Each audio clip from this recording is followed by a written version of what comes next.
بسم اللہ الرحمن الرحیم۔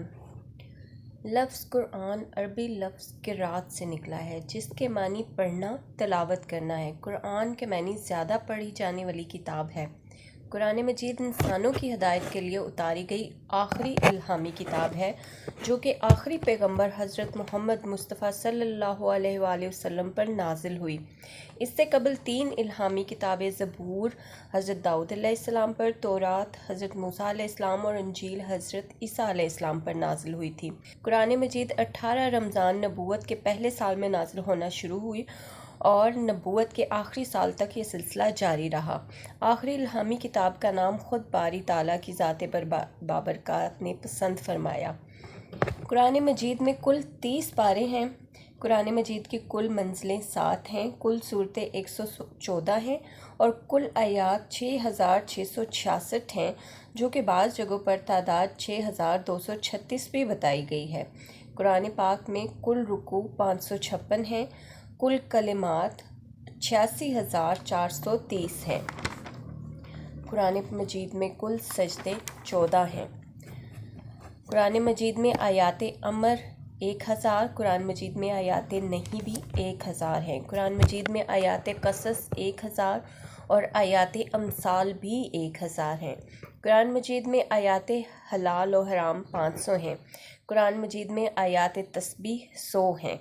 قرآن مجید کا مکی دور 12 سال 8 ماہ 5 دن تک تھا اور قرآن مجید کا مدنی دور 9 سال 9 ماہ اور 9 دن تھا۔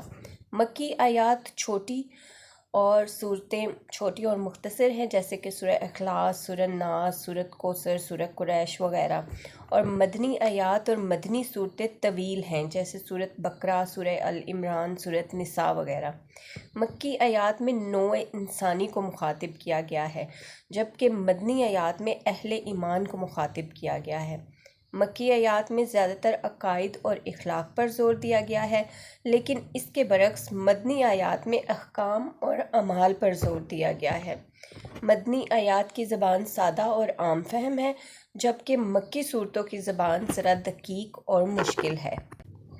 قرآن پاک وحی کی صورت میں جب حضرت محمد مصطفیٰ صلی اللہ علیہ وآلہ وسلم پر نازل ہوتا تو آپ صلی اللہ علیہ وآلہ وسلم اس کو لکھوایا کرتے تھے، اور جو لکھا کرتے تھے ان کو کاتبین وحی کہا جاتا تھا، اور یہ کاتبین وحی جو ہیں وہ 23 ہیں، جس میں سب سے پہلے جو ہیں وہ حضرت ابو بکر صدیق رضی اللہ تعالیٰ عنہ ہیں، جن کو یہ شرف ملا کہ وہ سب سے پہلے کاتب وحی تھے، اور اس کے بعد حضرت عمر فاروق رضی اللہ، حضرت عثمان رضی اللہ، حضرت علی رضی اللہ، حضرت زید بن حارث رضی اللہ، حضرت عبداللہ بن رواحہ رضی اللہ، حضرت زبیر بن العوام رضی اللہ، حضرت خالد بن سعید، حضرت معاویہ رضی اللہ، حضرت شرجیل رضی اللہ، حضرت کعب رضی اللہ، حضرت حذیفہ رضی اللہ، حضرت عبداللہ بن سعد رضی اللہ، حضرت محمد بن سلمہ رضی اللہ، حضرت عبداللہ بن ابی ارقم، حضرت امان بن سعید، حضرت ثابت بن قیس، حضرت حنظلہ بن ربیع،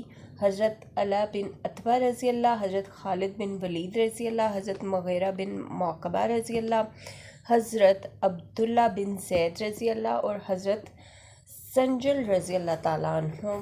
یہ 23 کاتبین وحی ہیں۔ قرآن مجید دنیا بھر میں سب سے زیادہ پڑھی جانے والی کتاب ہے۔ قرآن مجید کی زبان عربی ہے، گو دنیا بھر میں موجود مسلمان قرآن پاک کی تلاوت عربی میں کرتے ہیں، لیکن عربی زبان کو اچھی طرح سمجھ نہیں سکتے۔ ایسے لوگوں کی ذہنی اور روحانی رہنمائی کے لیے قرآن پاک کے ترجمے کا کام شروع ہوا۔ آج یہ عالم ہے کہ صرف اردو زبان میں قرآن پاک کے 100 سے اور تفسیریں لکھی جا چکی ہیں۔ اس وقت بہت سی زبانوں میں کئی سے زیادہ ترجمے ہو چکے ہیں۔ قرآن پاک کی پہلی سورت الفاتحہ ہے اور آخری سورت الناس ہے۔ قرآن مجید کی سب سے چھوٹی سورت سورہ کوثر ہے اور قرآن پاک کی سب سے بڑی سورت سورہ بقرہ ہے۔ قرآن پاک میں 2 فرشتوں حضرت جبرائیل علیہ السلام اور حضرت میکائیل علیہ السلام کا ذکر ہے۔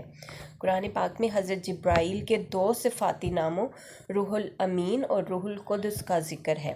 قرآن مجید دنیا میں سب سے زیادہ پڑھی اور سمجھی جانے والی کتاب ہے۔ آج تک کسی قرآنی آیات میں تحریف نہیں ہوئی، یہ پہلو قرآن کا معجزہ ہے۔ دنیا میں سب سے زیادہ حفظ کی جانے والی کتاب قرآن مجید ہے۔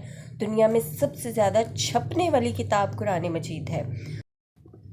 قرآن مجید میں لفظ اللہ 2584 بار آیا ہے۔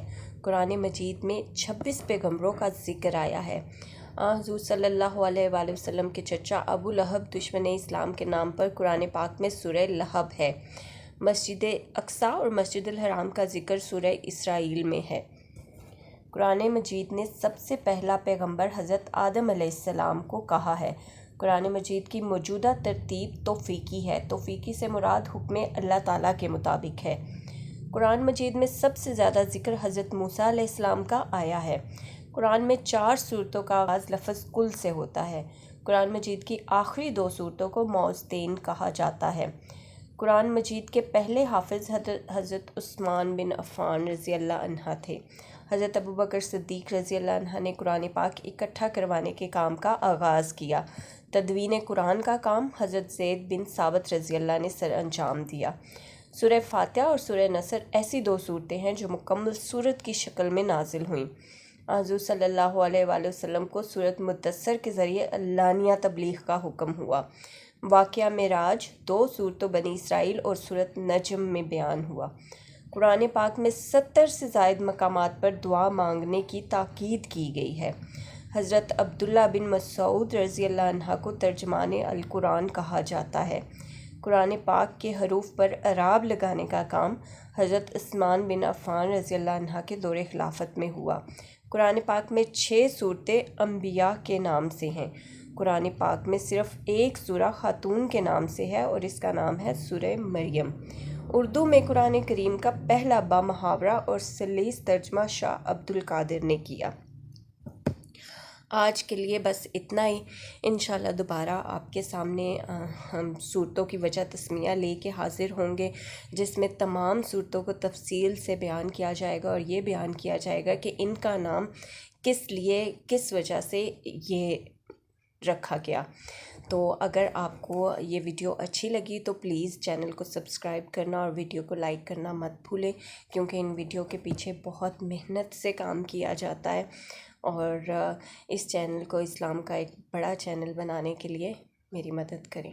بہت شکریہ، جزاک اللہ، اللہ حافظ۔